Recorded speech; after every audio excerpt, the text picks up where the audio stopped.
I am Mike Rain, editor-in-chief of Canadian Musician Magazine. I'm really excited to be watching this conversation that's about to take place today, thanks to my colleague Andrew Leyenhorst, producer, songwriter, engineer, and my consulting editor here at Canadian Musician, as well as on professional sound magazines. Andrew is going to be joined by a hell of a pair of guys for this conversation on publishing and songwriting. Ian Dessa. Ian, of course, songwriter, multi-instrumentalist, and producer, best known for his work with the multi-Juno winning band Billy Talent. He's also produced for and co-written songs with the likes of The Lazies, Mannequin, Say Yes, Diemonds, and a bunch more. Alongside Andrew and Ian is, well, someone who probably doesn't need much of an introduction, at least in the world of music publishing, Michael McCarty. So, Mike, where do you even start with his resume? But Mike McCarty has been inducted into the Canadian Music Industry Hall of Fame. He was formerly the president of EMI Music Publishing Canada for 17 years, then spent 4 years as the president of Olay Publishing, now known as Anthem. After Olay, Mike was the chief membership officer at SOCAN for 7 years. And now, just a few months ago, he left SOCAN to co-found what is a very intriguing new music rights company called Kilometer Music Group. So throughout Mike McCarty's career, he's worked with, well, just a ridiculous list of artists, but that includes Neil Young, Drake, Alessia Cara, Bryan Adams, and just an absolute ton more. So when it comes to songwriting and publishing, couldn't ask for a better group of people, so I'm not going to waste any more time. Let's get into it. Andrew, do you want to kick it off? How's it going, everybody? Welcome. I am Andrew Leyenhorst, and this is Songwriting and Publishing, how to write a great song and what to do when you're done. Ian, welcome. How you doing? Not too bad. Thanks for joining. Mike, you got me? Hey, Mike. Hi, Ian. How are you? Good. How you doing? Excellent, man. You look different. Yeah, I think I got a little pandemic hair going on. Yeah. But I thought pandemic hair for you would just go higher and higher. Well, I probably would if I put it up, yeah. Great to see you. Oh, nice to see the camaraderie right off the bat. It's great to have both of you guys here. So we'll just dive right into it, obviously, because we've got a certain amount of time here. So Ian, I'll start with you. Okay. Tell me about, songwriting is a very multifaceted kind of art form. There's so many ways to go about it. So tell me about when you're starting a song, what might dictate when you start with the words first, or say with the music first, whether it's a melody, a guitar riff. How does a song typically start coming together for you? For me, it's 80% of the time it'll start from a guitar riff or a melody, and then I'll try to think of a lyrical connection to that melody or guitar riff. I think it's important to have the lyrics match what the music is saying emotionally. And then the other way around, if I have a lyrical idea, same thing for the music. It's gotta kind of match. The music is its own language in a way. So usually it'll just start with a riff and then kind of grow from there. The lyric is next for me. And then the other, parts and sections of the song come together. Okay.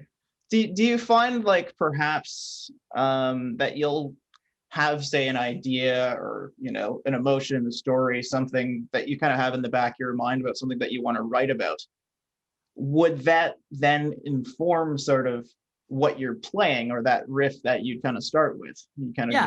Absolutely. One of our songs we put out last year, I Beg to Differ, This Will Get Better, kind of came together that way. I had say 5-10 riffs going like I always do, and that that phrase, "This will get better," just really stuck out to me, and I wanted to find the musical match for that. Mm-hmm. One of these riffs just kind of really complemented it well. So once I had those two things, it was easy to kind of build the rest of the song from there. Okay. Now, would that always be on guitar for you, or do you sometimes, go over to the piano or, experiment with different instruments for the starting point? Piano. Yeah, piano for sure. I mean, piano, I can write more vocal melody stylings with that. So sometimes I'll work a song out on piano, and all the vocals will be there, so it's a little easier to come up with lyrics on the piano. But with guitar, it's a little bit more of a separation. Like if I have a guitar riff, it's usually a heavy riff or something like that. Working out vocal melodies is a separate thing. Right. Yeah. Yeah. Have On that note, have you ever started with just a vocal melody and then kind of written around that? Yeah, a few times. It's finding, it's trying to find in that situation, it's trying to find the right chords underneath the vocal Mhm. melody that really bring out the emotion of that vocal melody and the lyrics. But that's happened to me a few times as well. Yeah. I guess that's another interesting way to think about it, is like um figuring out, or deciding for yourself what demands, say, a riff versus what demands chords, or in some cases both, right? Right. Yeah. Yeah. I try to usually play around the lead vocal. So Yeah. usually when there's a lead vocal happening, it'll be chords, and then the guitar riff will sort of complement that. But yeah, you never really know where it's gonna happen and when. But like I'll be driving sometimes, and a melody will just pop into my head, and I'll record it on my iPhone, uh, and then kind of work on it later. But that's finding those moments. It's kind of like getting struck by lightning, and having to document it quickly before you forget it. So yeah, usually it starts with just a little spark, though. Yeah, absolutely. And I guess it's figuring out how to interpret that spark is Yeah, kind of yeah, the big kind of move for getting the ball rolling on a song. yeah, definitely. Cool. I guess moving on from that point there, like um when you're say collaborating, writing with somebody else or for somebody else, do you approach things differently knowing that you're not going to be the one playing the song? Yeah, I think you kind of have to. For example, like a band like the Lazies, co-writing with them, they have a very particular sound, and you want to make sure that the writing itself lends itself well to that kind of sound. So it's always been a joy writing with those guys, and at the end of the day, it's really about the song. Is the song great? And whether it's country or rock or metal or any genre, it's all about the song at the core being great.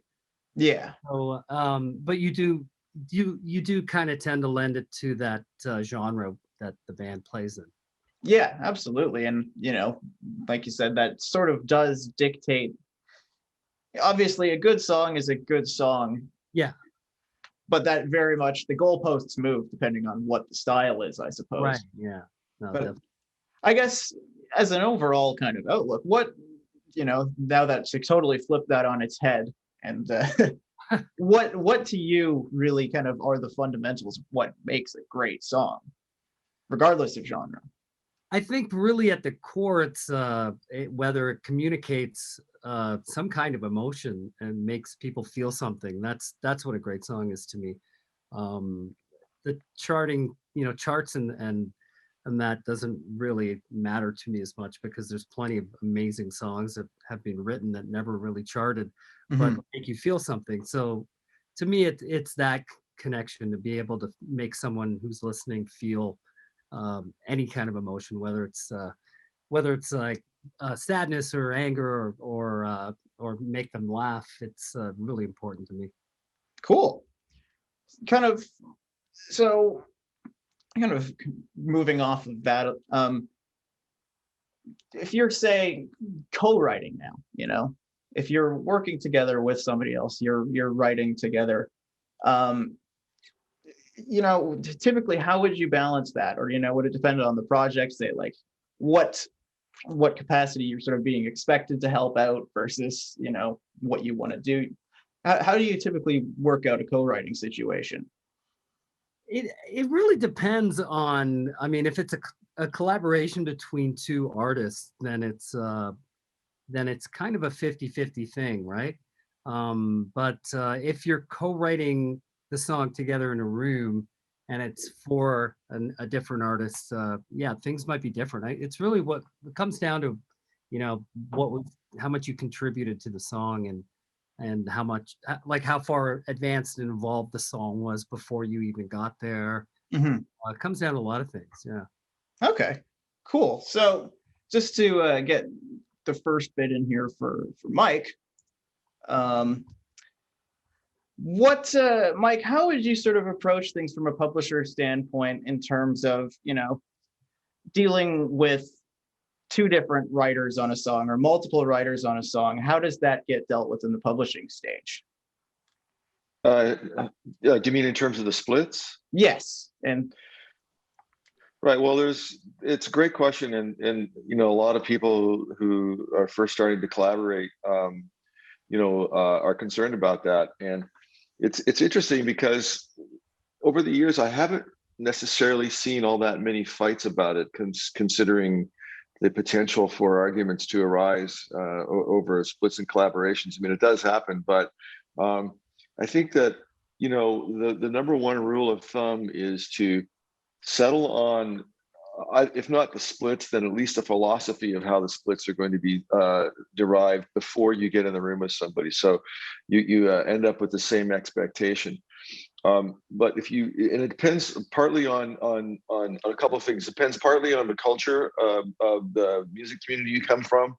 Depends on your own attitude towards business, and life. There's kind of two kinds of people, just like there's two kinds of consumers: people who are interested in price and people who are interested in quality, right? So when it comes to songwriting splits, I've seen two types of approaches. One is, I call them sort of the syllable counter, where somebody has the attitude of, well, I brought 3 more words to the lyrics than you did, so I'd like more than you. And their attitude is that you bring that many pounds to the table, you should get paid for it. And there's nothing wrong with that. There's nothing right or wrong about any of the approaches. The other approach is more equal split. You could call it a more socialist approach, where people don't like to pick and choose the value of each contribution.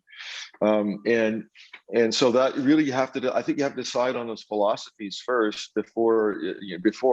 And I think that the least friction approach is the equal splits approach. And if you you talk about culture of music communities, that's the main culture in, say, Nashville. I think so.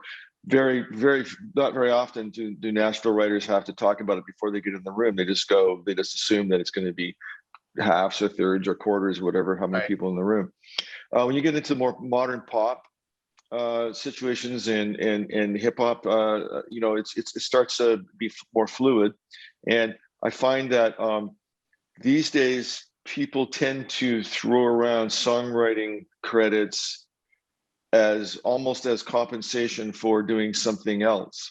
Involved with production or beat making or some other aspect of it that maybe traditionally wasn't considered to be songwriting or rewarded with songwriting credits, but people realize that this is a business pie and we're dividing it up. So there's very few rules. If there's any rule or law about it, like most things in our industry, things tend to be influenced by what happens in the United States. Right. So in America, there's this part of the Copyright Act called the joint authorship law, or statute. And what that is that if 2 or more people set out with an intention to collaborate, then by default, the split is even, unless they agree otherwise. Interesting. And more so, the contributions are indivisible. So in other words, it's a soup, not a stew. You can't say that Ian wrote the lyrics, and Blair here wrote the music, and one of them can take that and walk away with it and cut the other person out.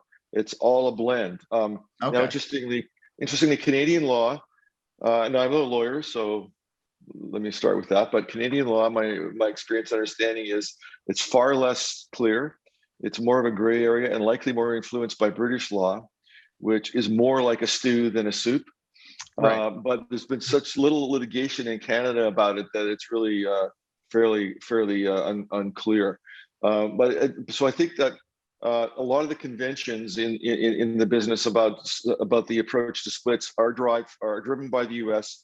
A combination of this joint authorship statute concept, as well as the culture of things like in Nashville, etc. Okay, great, awesome. Let's actually just take a step back real quick and just further clarify for everyone who might not know, what is the role of a publisher, and how does that differ from, say, copyrights and all of that stuff?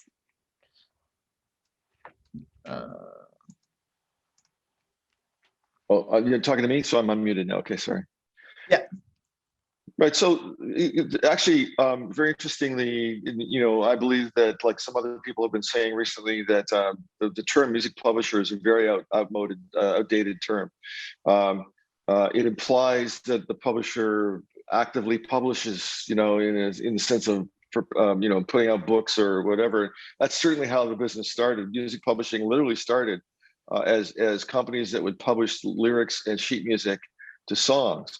And in fact, you trace it back to before electricity, before radio, before even the wind-up gramophone.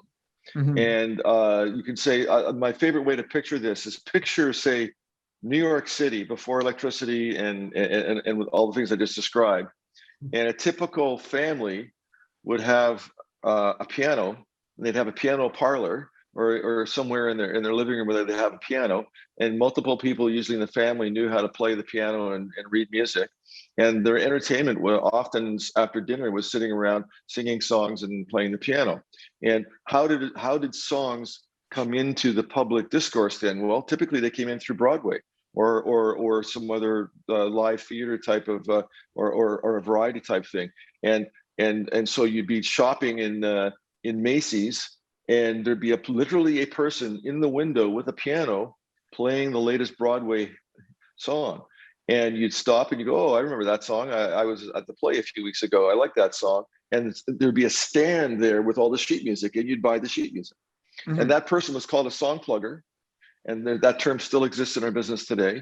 And but that's what music publishing was. They published that sheet music. And then as technology disrupted, music publishing is the most resilient to technological disruption industry that I could possibly imagine.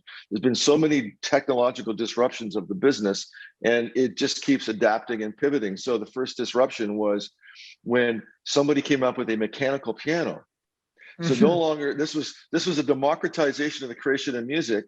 You didn't have to know how to read music or even play the piano to have the piano play music in your home. You put a piano roll in. It was just a paper roll with perforated paper that and you wound it up on a spring, and as it went through the device, it would push the buttons to play the piano, play the song. So all of a sudden now you have this technological disruption where people are going and buying piano rolls and sticking them in their mechanical piano instead of buying sheet music. So the music publisher said, hey, you're stealing our stuff. The piano roll company said, yeah, what are you going to do about it? And after lawsuits and lobbying the government for copyright reform, etc., they settled on the concept that yes, the piano roll company was using the intellectual property owned by the publisher, and therefore they should license that intellectual property and pay a royalty. And so because this was a mechanical contraption, it was a mechanical reproduction of the music, they called it a mechanical royalty. So that's the beginning of that, right? And yeah. So publishers, all of a sudden, they shifted from literally being publishers of stuff on paper to owners and managers and licensors of intellectual property.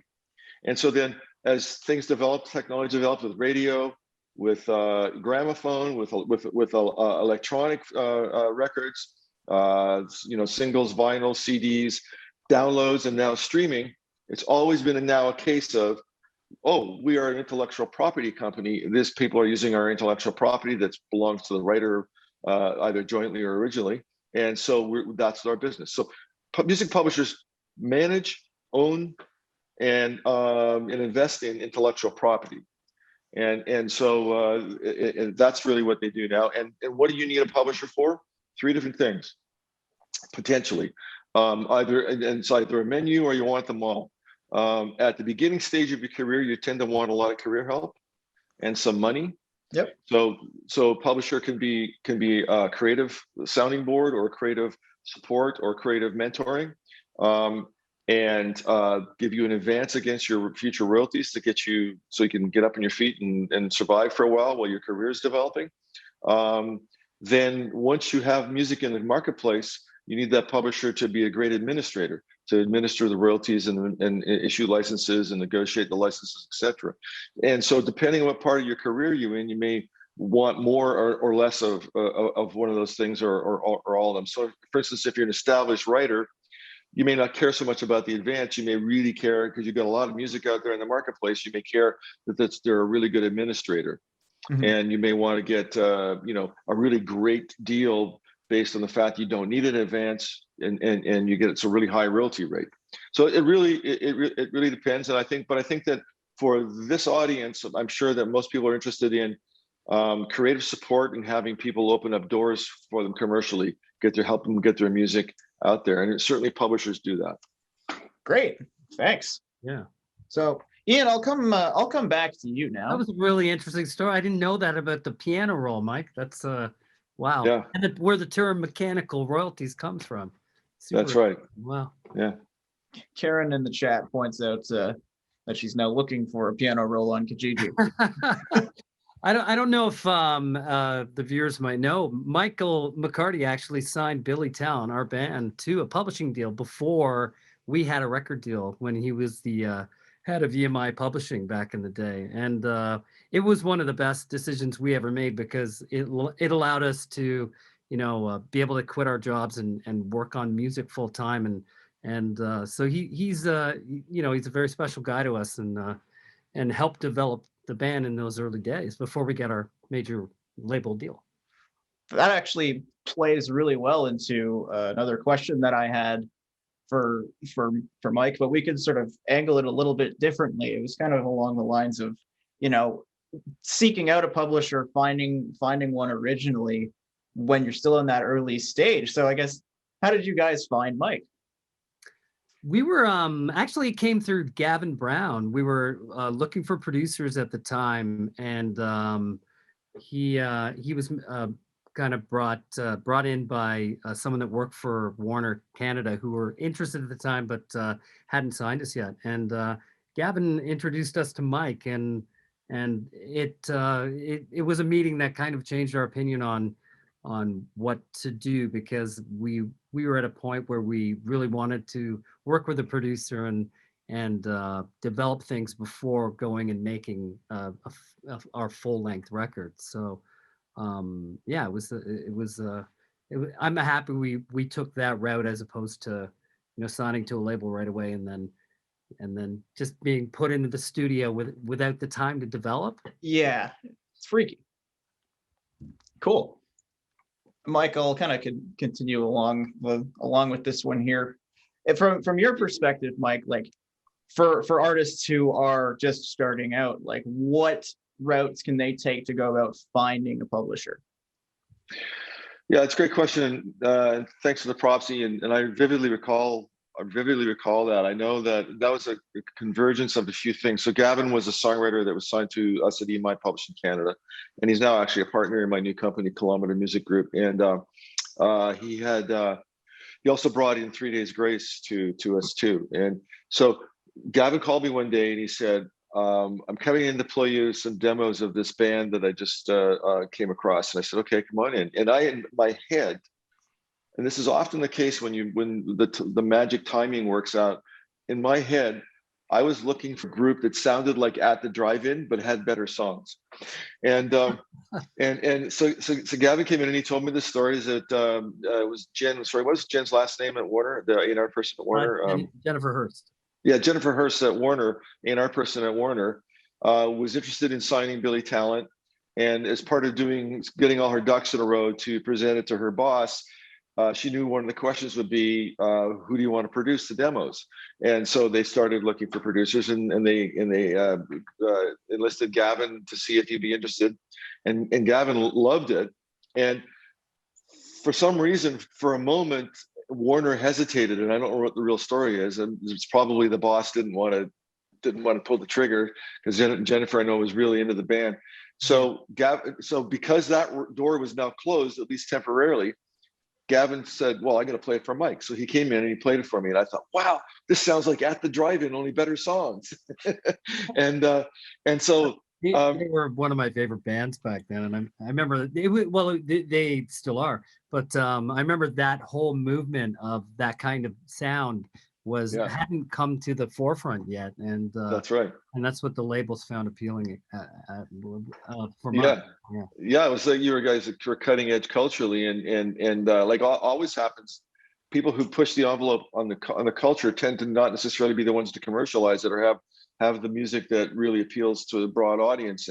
And so I thought that the next wave of that music was somebody who could appeal to a broad audience if they had better songs. So anyway, I got really excited. Gavin got on the phone to Ian or Ben, and next thing you know, like an hour later, we're in their rehearsal room. And to that point, I had never seen anybody rehearse in such an exciting way. They rehearsed like they were playing at the stage at the Rogers Dome.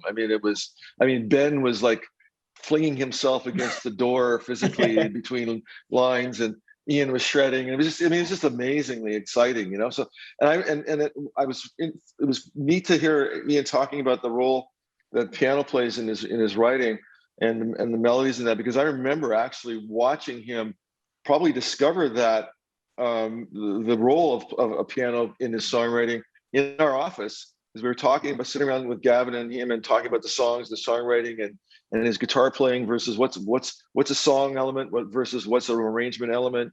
Mm-hmm. And Gavin and I kept talking about, you know, the melody, and it's got to be simple and memorable, and you got some of these amazingly memorable parts. And Ian said, what do you mean, like this? And he goes over to the piano and he starts playing the melody. We go, yeah, that's amazing. and so it was a way to peel back the extraneous layers, and he was able to view the melody itself, and whether the melody was the underlying strength or whether it was the other stuff that was the most interesting thing. And of course, we were advocating that you had to have a strong melody everywhere, right? And you could just see that immediately build in Ian's sort of repertoire of songwriting. And in very short order, you know, they came up with, you know, a lot of the early great songs. It was really fun to watch. Yeah, well, it's nice that we found the piano, because that's how we ended up with songs like "Swallowed Up by the Ocean." Oh, you know that one? Oh, one of my favorites. Great. Oh, cool. But anyway, to answer your question, so that was how it happened then. It happens completely differently now. This is, you know, I always say that. I think this is the greatest era ever to start out wanting to be in the music business, you know, as a creative person, whether it's songwriter, artist, producer, whatever, you know, musician, whatever. And the reason why I say that is because it's the era of the great democratization of the making of music. Nope, you don't have to have permission from anybody to make music and to record it, and you have access to all great technology. I mean, you know, even with Billy Talent, how, you know, recently in the grand scheme of things, they really couldn't get into a proper studio, you know, without the financial backing, right? Yeah. So these days, you know, everybody's got on their laptop, if not their phone, more technology than anybody has ever had in history. And then you have the ability to get it to the world without anybody telling you can't do that. And those are unbelievable advantages. The disadvantage, of course, is that everybody in the world's trying to do that, and there's an incredible amount of noise. And you have to rise above the noise. To rise above the noise, you've got to be great. But guess what? You always had to be great. And you had to be great within the realm of what that meant for that era. And I think if you can use a sports analogy. If anybody if you recall what it looks like to see old footage on TV of or YouTube or whatever your favorite sport is, and you see, you know, baseball, hockey, basketball, whatever, from 20, 30 years ago, and it's astounding how slow they are. Yeah. Yeah. And, you know, and how much better the athletes are today. So great back then is different than great now. And it's just, I think it's the same thing in music, because nobody had those tools that you have now, and nobody had the information that you have now. There's nothing you can't find on Google. So you have to be great. And then how do people find other people now? Well, it's always been about word of mouth, but now it's amplified word of mouth, you know, through online.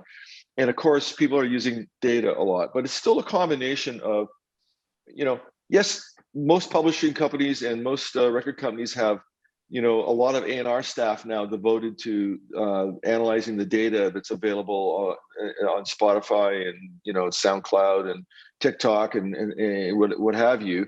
And of course, and they have all kinds of algorithms that help them find not only people, it's easy to find people with lots of streams.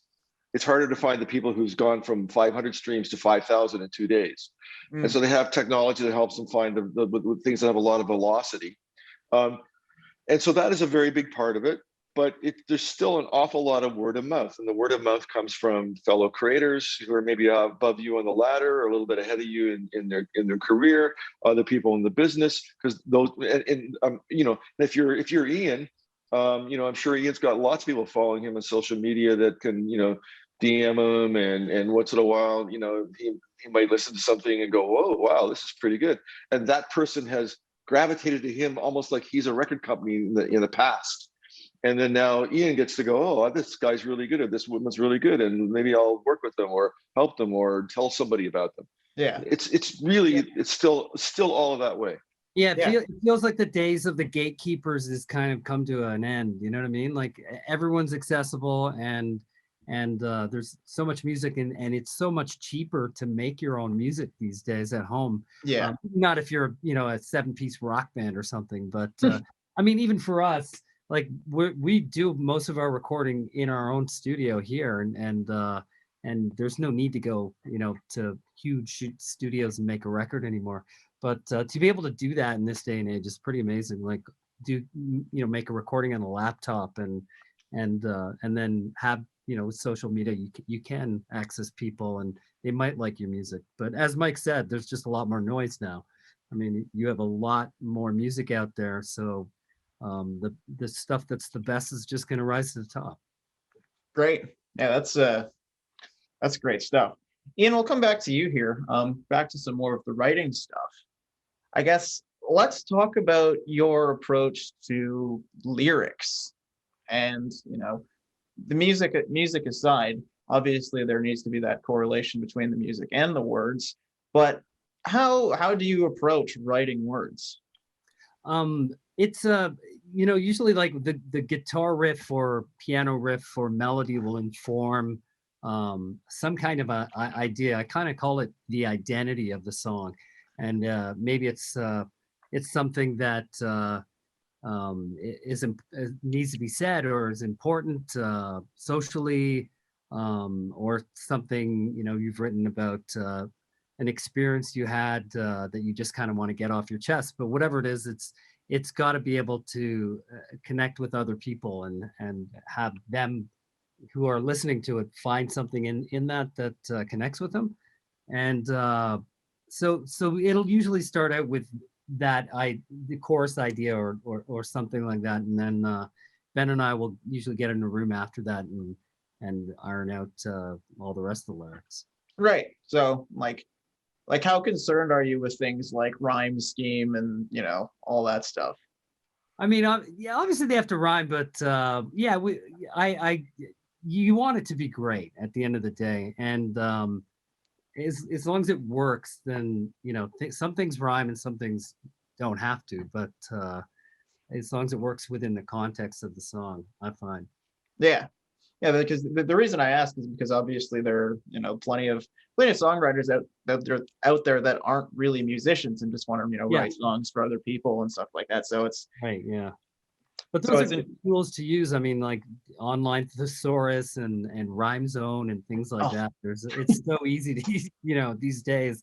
You don't have to carry a book that's like this thick around, which I used to, like a thesaurus. Yeah. If you're looking for a word or things like that. Yeah, no, that's funny. Yeah, Thesaurus and Rhyme Zone especially is like so clutch.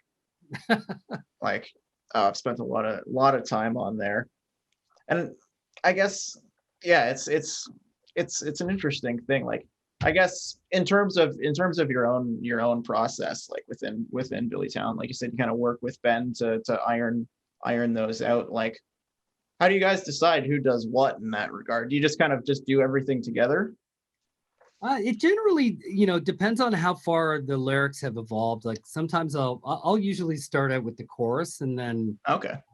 sometimes it's fully evolved, and sometimes it's not. But it's important the two of us write the lyrics together, because he's the front man and the singer that needs to deliver everything we write with conviction, and I want him to feel part of that as well. So it's important to me that the two of us work out lyrics together, and it's a great process. I mean, it's really fun, and we get to say things that maybe he's thinking something and I'm thinking something, but we'll usually come to a good compromise for lyrics, and it works great. Okay, yeah, cool. It's always interesting, kind of in that regard, and thinking back again to the more collaborative aspect of writing words, because everybody has their own kind of voice in that regard, just as much as with singing and playing, totally. right?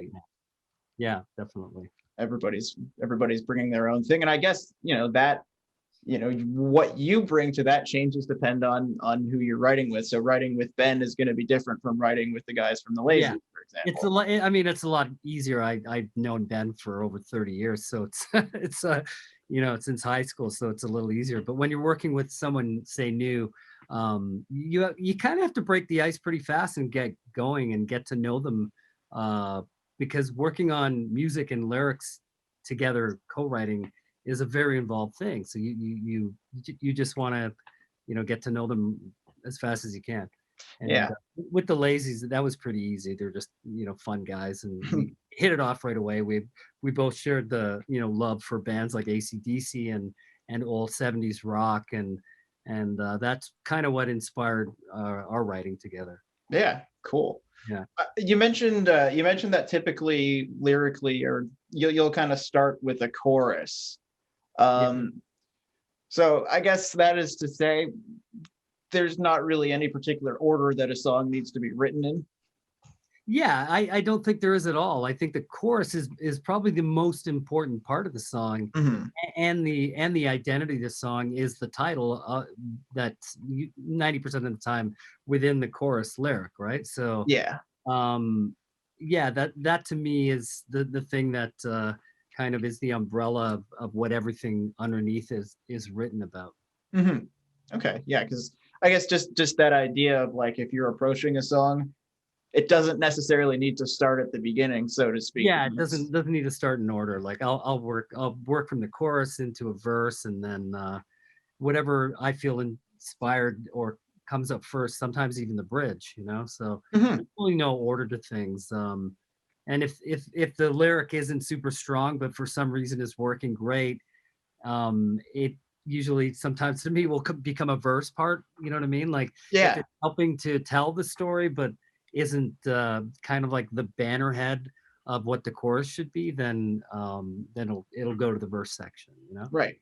Yeah. Actually, on that note, I guess in terms of kind of the building the identity of a song, do you kind of consider things in a different way, considering the nature of the song itself, whether it's like, say, a storytelling song, or more of like an introspective, I have a bunch of feelings song, versus? Yeah, I try to identify that pretty quick. Like when you're working on an idea, and you kind of know where it's going to go, whether it's an introspective thing, or if it's a political thing, or social thing, and then you take it in that direction. But it's okay to combine the directions as well. But you usually have an idea before you start going down the rhyme zone. You know what I mean? Yeah. Yeah. Yeah. Could you walk through an example of a song where you kind of had an idea and then broke that down, and it's kind of? Yeah. Reckless Paradise, which is a single we put out early last year, I think. Yeah, beginning of 2020. And it did really well for us. At that time, the Australian wildfires had just started happening, and like we had this song, and it just kind of came together that we're trying to figure out a bannerhead lyric for the chorus that summed up everything about living in North America and all this stuff going on, or living in Australia or living in Europe. And just the words reckless paradise made so much sense to us, because here we are living in this paradise, but at the same time, Trump was the president of the United States, and it's like this, there's this, it was a kind of juxtaposition of words, you know what I mean? That Yeah, I found interesting. sort of oxymoron. Yeah, and it reckless in paradise, and that's what made the chorus stand out to us, and making that the title of the song. And then from there, the social commentary and the lyrics of the verse came afterwards. Okay. Yeah, but that's an example of though that was already established first, and then all the verse lyrics and things like that were written afterwards. Right. So again, that one was very much a like, this is exactly what we're gonna write about. Color it in, kind of. Totally. Yeah. Cool. That's neat. I'll come back to you now, Mike. I guess if you're a musician kind of starting out and you're actually looking to submit to a publisher for a first time, how should one go about that?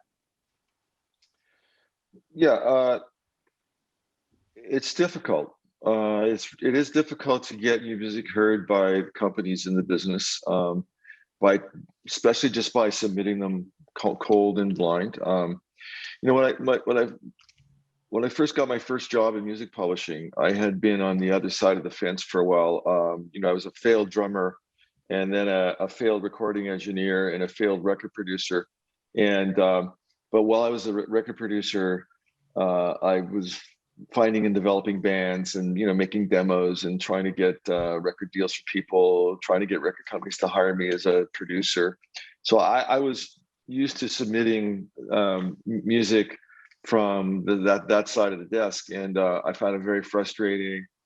And I vowed I'm not going to be that person. When I get now that I'm on the other side of the desk as a music publisher, I'm going to listen to absolutely everything. And 99% of it's crap.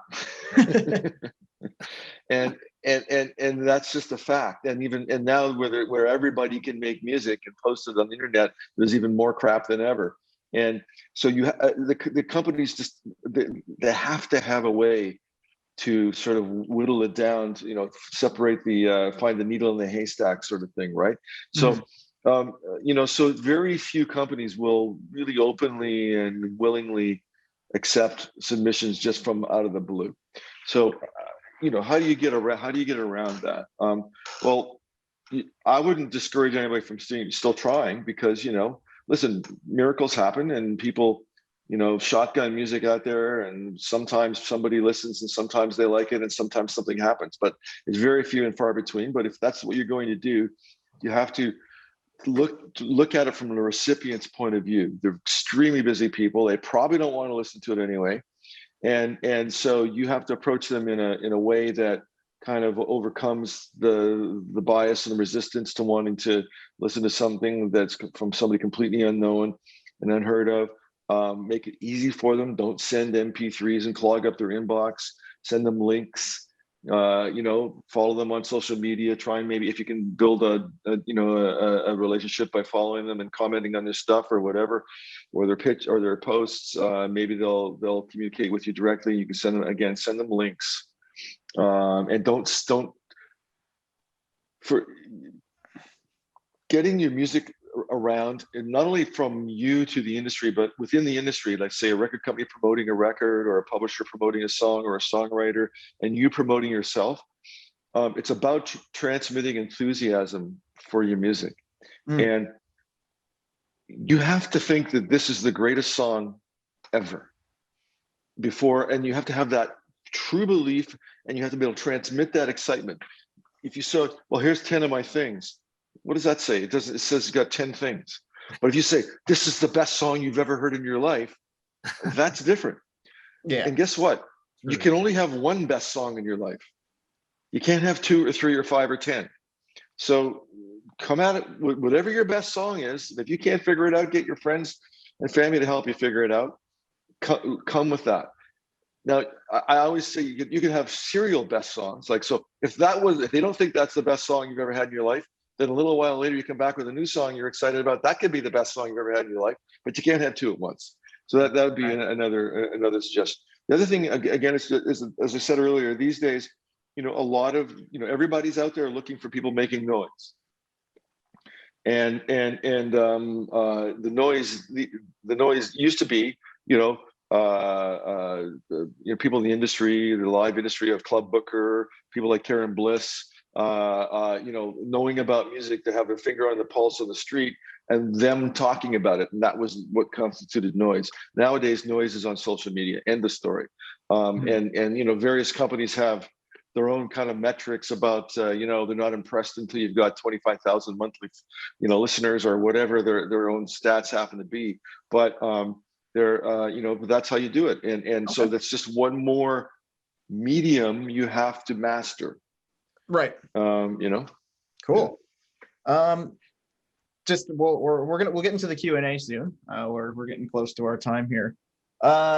Mike, could you just tell me a little bit more about what to look out for in terms of, if you're saying you're in a position, you submit your music to a publisher, they like it, what to look out for in terms of actually signing a contract? Yeah, well, you have to recognize that you're at an entry level. If you're lucky enough that at a beginning phase of your career, that somebody is willing to take a chance, you have to recognize that they have more bargaining power than you do. You absolutely need a music attorney, not a real estate lawyer, but a music attorney who knows the business, knows what's conventional, and then you have to decide. What's important to you. And you have to. So if you're lucky enough to bump into somebody and they say they're going to open a door for you, then that's what you're looking for. Then that's good. Now you have your expectations aligned with what they say they're going to do, and ideally you get in the contract as much of what they're promising to do as possible. Once it gets into the less quantifiable things, it's kind of difficult to get people to put it on paper. I will work hard for you, that kind of thing. But the more you can quantify what somebody's going to do, let's say, in the case of what our promise at EMI was to Billy Talent, was that we will work to help get you a record deal, and that's what happened. So if that's what the mutual goal is, and that doesn't work out, so you always have to think about, okay, what if everything goes incredibly well? What's it going to look like? What am I going to make? Will I be happy with my piece of the pie? Is it fair that the other people are making their piece, etc.? What happens if it all goes wrong? And what you want to do, you want to try and make sure that if it all goes wrong, that you don't end up tied up in a contract you can't get out of for the rest of your life. That we all tried, and we tried our best, and it didn't work out, and so you at least get to part ways. Whether you get to leave with what you came with, like the rights to your music, could be a whole other thing, depending on the investment on the part of the company and their own policies and philosophies. But always imagine both ends of the spectrum. If it works out great, how do we all feel? If it all goes to shit, how do we all feel? Yeah, great. All right, I've got one more question for you, Mike. Then we'll move on to the Q&As, and which is basically, at that point when you're ready to start putting music out, what is the importance of performing rights organizations like SOCAN, and why do you want to be involved with it, and how does that differ from publishing? Well, I mean, I spent the last 7 years of my life as the chief membership officer at SOCAN, so I know all about it. I'm a big believer in it and that type of organization. I mean, it's all part of the same ecosystem. The differences are, SOCAN is like most of its peers around the world. Almost every country in the world has at least one SOCAN.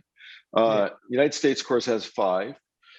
Most of SOCAN and most of its equivalents around the world are not-for-profit collectives owned by their members, and their members are the songwriters and music publishers that basically deposit their rights, their performing right with the organization and get royalties from them. So it's, the motives of the organization are not profit.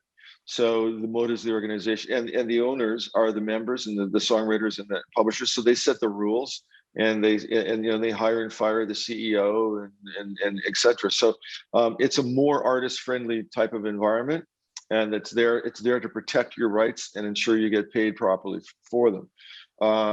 And so that one of I think one of the early rites of passage and one of the early smart business moves that a budding songwriter makes is they join their PRO. And if you're Canadian, you join SOCAN, hopefully, and then you can be a source of education, and it's also how you get your music. The first step to getting your music monetized, to make money off your music, you have to have it out in the marketplace, and people have to be listening to it. But then you have to have the pipes and wires all hooked up. Yeah. And SOCAN's job is to identify that your music's being used, but they first have to know about your music. So you have to join and register, and when you put your music in the database, then when they find that "I Love You Baby" by Andrew Leyenhorst has been streamed 1,000 times. They know who you are, and they know what your song is, and they know where you are, and they know how to pay you. Yeah, right. Great, awesome. So we'll move on to some chat questions now. So from Shane, this one can go to both of you. Is it worth it to spend $300 to $500 on a song to have it professionally recorded versus an iPhone recording if your song is only guitar and vocal? How true is the statement that a great song will come through no matter if it's a professional or phone recording? I think it's 100% true. You don't really need a professional recording if it's already a great song. An iPhone recording may be a little different. I'd maybe even try to use GarageBand or something if you're trying to do it in an affordable way. But there is something, if you are going to go into a studio and spend $300, $500, there'll be someone there that'll be able to bring out the nuances of that song. So if you really want to get all the small details out, then it's worth doing. But great song's a great song regardless. Okay. This is from Arland. Put this one towards Mike. What is the best and safest way of copywriting a song? Yeah, great question. It's one I hear often from people who are the early phases of their career, and it's an important issue, but at this point in your career, I often feel that people put a lot of time and energy into thinking about it, and they should put that time and energy into becoming a great songwriter. First of all, by the virtue of the law, is the moment that you create a song, you own the copyright in it. It's called common law copyright. It's your song. And what's registering a song, so you don't have to copyright it. It's already copywritten. You own it. What you're probably talking about is registering the song. And as I said earlier, registering at SOCAN is a way to help close the loop on monetizing your music, but that doesn't actually create a copyright registration. Copyright registration, if you're living in North America, you do it in a Canadian Copyright Office, and in its equivalent in the US. The funny and ironic thing about the Canadian Copyright Office is that you can only tell them the name of the song and the writer, and you can't deposit a recording of it or anything like that. And the title of a song is not even copyrightable, so it's a very odd thing. And in the US, you can deposit a copy of the song. Is it worth doing? Sure, it's worth doing. The reason it's worth doing is it doesn't stop anybody from infringing your song, but if they do infringe your song, it gives you more of a case and more damages in many cases if somebody has infringed your song. But worrying about people infringing on your songs is the last thing you should worry about when you're first starting out. You should be so lucky that your songs are good enough that somebody wants to steal it. Is my attitude, to be really honest with you. Yeah, but you should know about that stuff, and if you have the time and energy and want to pay the fees to register your songs, go ahead, and it can't hurt. But it's not the most important thing. Cool. This one's from Brendan. What would the best way be for a talented unknown songwriter to begin ghostwriting for more well-known artists? I don't know. Probably a question for Mike.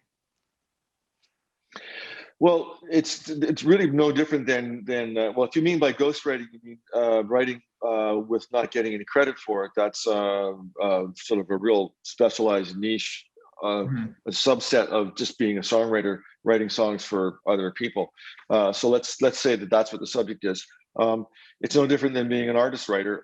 You know, you've got to make incredibly great music. You've got to spend 99.9% of your time and energy getting better and on your craft. And at the point where when you're making music that's so good that everybody around you is vibrating, yeah, it's resonating on social media, you know, and then you know the world will come to you if your music's that good. But it's really so that route is so people end up as a songwriter one of two ways. That's what they aspire to do, and they never do anything else but that, or they ended up there by accident because they started out as an artist, you know, or maybe a producer. But the routes are no different. You know, you somehow you've got to get a toehold somewhere, and I find that that a lot of times the most often these days is one of two ways. And I always suggest that both ways really are the same door into them. It's about you connecting with your peer community. And I think, you know, obviously these days you can do that online really, really easily. You know, it used to be, you know, in Toronto, let's say you go hang out on Queen Street and you hang out at the bars and you go see bands play and you talk to them afterwards and you get to know them and you jam with them sometime. All of a sudden, oh, this is the Desaw guy, he's a great guitar player. You know, now you're part of the crowd. So there's equivalent clubs and crowds and cliques and what have you, peer groups online, and people bring each other up. You know, they really do. And the other way is just purely posting music. I mean, one of the phenomena that I saw at SOCAN that absolutely blew my mind was, you know, we're in the era of you know, laptop, you know, driven music. Most pop music is you know, very beat driven, production driven. And I saw at SOCAN, we had over 80 writer members in the greater Toronto area. So let's say, you know, Hamilton, St. Catharines, Niagara type thing. Over 80 members. They were co-writers on Drake and Weekend records. Oh, wow. And we were paying that group of people millions and millions of dollars a year. And most of them happened because of the human connections. I mean, you know, there was two institutions in Toronto, the Remix Project, which is a Regent Park initiative that helps keep kids off the street. They have different things they do with sports and teaching arts, and they teach music production. That became a farm team for Drake's camp because some of the guys came from there, and they would go back and they would teach, and then they would spot the students that seem to have it, kind of bring them in their orbit. There's the Toronto Beat Academy, which was a volunteer thing that was started by two women in Markham. One of them actually ended up getting in the news in North America, but the headline was From Homeless to Harvard. She, at one point in her life, was homeless and ended up crowdfunding her way to Harvard. And in between, she started the Toronto Beat Academy, and that became almost like a club for kids who wanted to make beats. And you know, and then somebody would have an opportunity, and they get on a record, and then they'd tell, they go back to their friend and say, "Hey, I know so and so now, and I love your beats too. Let's go play them your beats." And then the other way was just posting stuff. So I will give you an example. I'll use a fictitious name, like a real name, but a fictitious story. You know, my staff would come to me and say, "We just, you know, found somebody buzzing online, you know, meeting. There's a lot of people talking about their music, and they seem to be, you know, and they're Canadian, and we're going to track them down and sign them up." I said, "Okay, great." And they'd say, "This person's name is Lab Cook." And Lab Cook is a real name of a real beat maker from, I think, Hamilton or something. And it's a great name. yeah, great name, and an important part of it. And so a week later they'd say, we found Lab Cooking, he's coming in tomorrow, we're going to sign him up. I'd say, fantastic.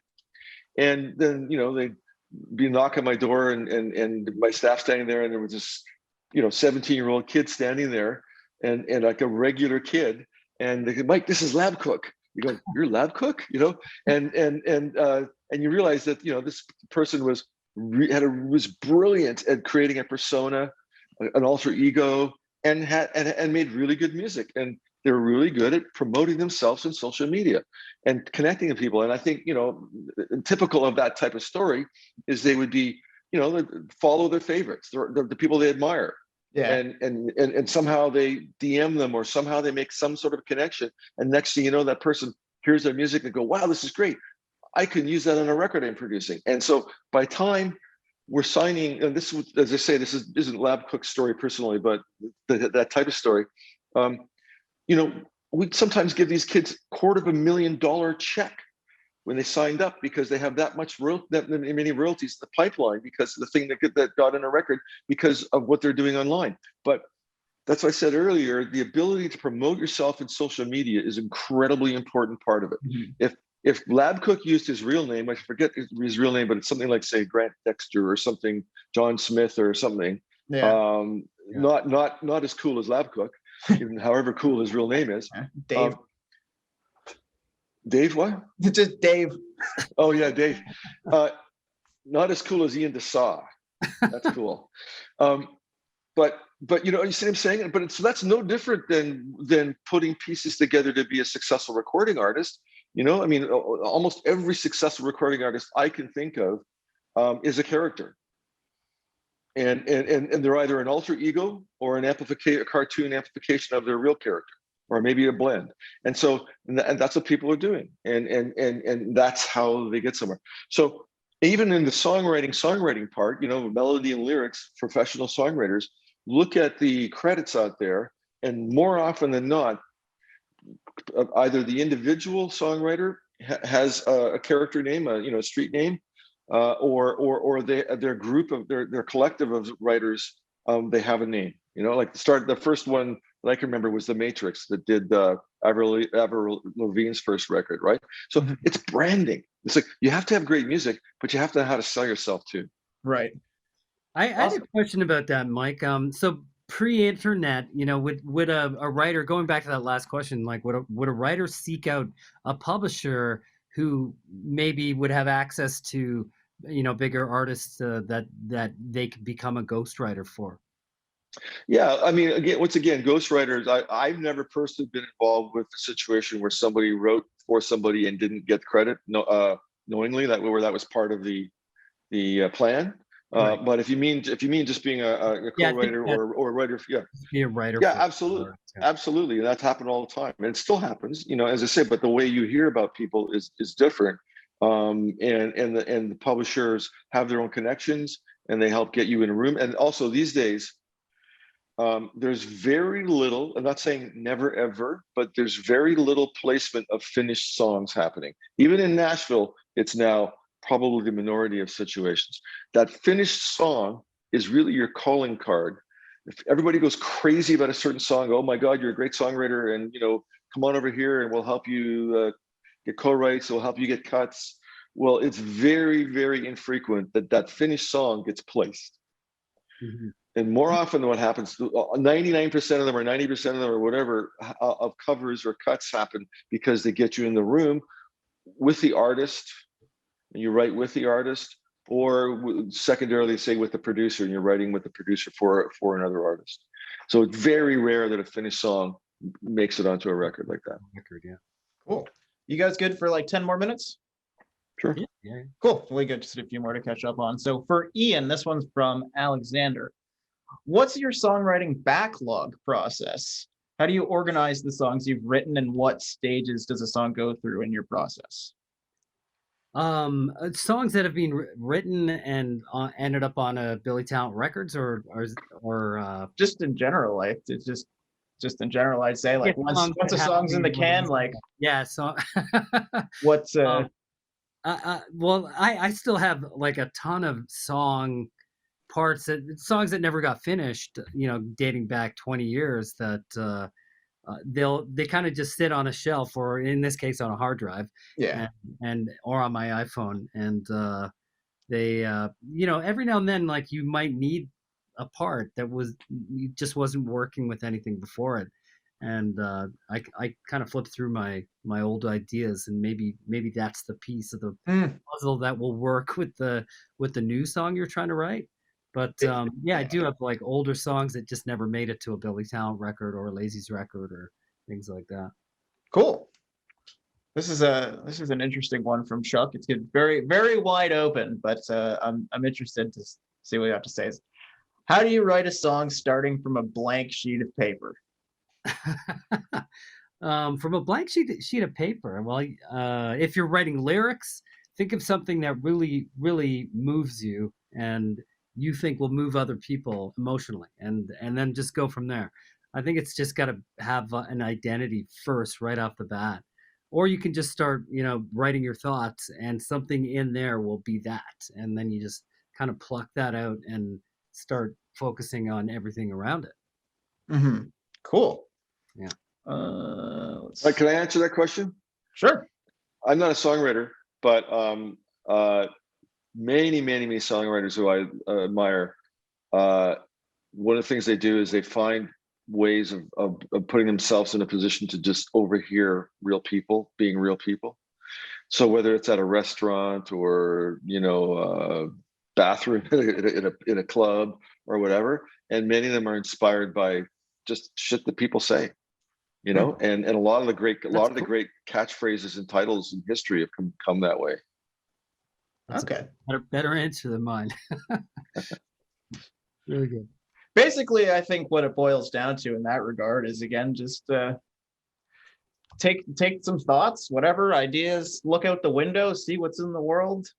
Think about conversations you've had, and write something down. And you can really find inspiration anywhere. So just like I was saying, like go sit at a cafe, go sit at a bar, and kind of sketch out what you're seeing and stories you might overhear and things like that, and go from there. Mm-hmm. This one comes from Karen. I'll put this one towards Mike. A friend of mine wrote a song and gave a singer a small piece of the publishing, even though she didn't write anything. But when they had a huge falling out, which prevented her from doing anything with the song, do all the writers have to sign off on a song for placements or covers, etc.? Yeah, great question. And that's, a bit of a kerfuffle that a lot of people get into. And like I said earlier, depending on the legal jurisdiction and it's less clear in Canada, it's difficult to unwrite a song. And so if somebody is officially a co-writer of a song and you've agreed that you're co-writers, then you co-own the copyright of that song in whatever proportion the splits are. And generally speaking, you can't the first use of a song is controlled by everybody who has those rights. So it's if somebody wants to stop you doing something with licensing a song or exploiting the song, it's quite possible to do it. It's unfortunate, and it's one of those things that people give away pieces of songs for, as I said earlier, kind of business reasons rather than creative reasons, and that's one of the things that comes back to haunt you. I mean, a version of that I often advise bands about is, look, songwriting is songwriting, and drumming and bass playing or whatever else is drumming and bass playing. In fact, copyright law in the Western world basically says the only copyrightable elements of the song are the lyrics and melody.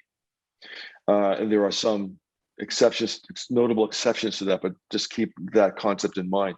And so I would say to bands, I say, look, if the guitar player and the singer do all the songwriting, then let them be the songwriters. But one of the things that breaks bands up long term is the non-songwriters seeing the songwriters arrive at practice in a fancy car, way more expensive than them, and then them tracing that back to the fact that they're making so much money off the songwriting royalties, and then they get jealous, and then they want in on the songwriting, and then they push all their crappy ideas too hard, and the band breaks up. So one way to cut somebody into the business of a song without calling them a songwriter when they aren't is to cut them in on the publishing royalties. And there's ways of creating those agreements so that if something happens with the song, with that person, then they have that piece of it. But the world isn't falsely told that they wrote the song. And then if that thing doesn't happen, then the agreement can provide for that. It can say, well, then you don't get the publishing, or you don't get a piece of the publishing. Or even if you perpetually have a piece of the publishing, you can't control it and interfere with me exploiting the song. So there are lots of different ways to do that. Great, sounds good. We'll wrap it up there. Apologies to anybody whose questions I wasn't able to get to. But Ian, Mike, thank you so much for joining today. It was great to have you. This was an awesome conversation. Thank you. Welcome. It's great to see Ian again, and great to see everybody on here. Yeah, so just for everybody else, thank you so much for joining. We're going to be putting out a resources email just with some additional stuff that you can check out. That'll be going out at 4 today. And then a recording of the webinar will also be available at nwcwebinars.com starting tomorrow. So again, thank you so much for everybody coming out. I'm Andrew Leyenhorst, joined by Ian Desaw and Michael McCarty. Thanks again, everybody. Have a wonderful evening. Thanks, Canadian musician. Yeah, no problem. Thank you. Have a good one, guys. Bye. Here, everyone.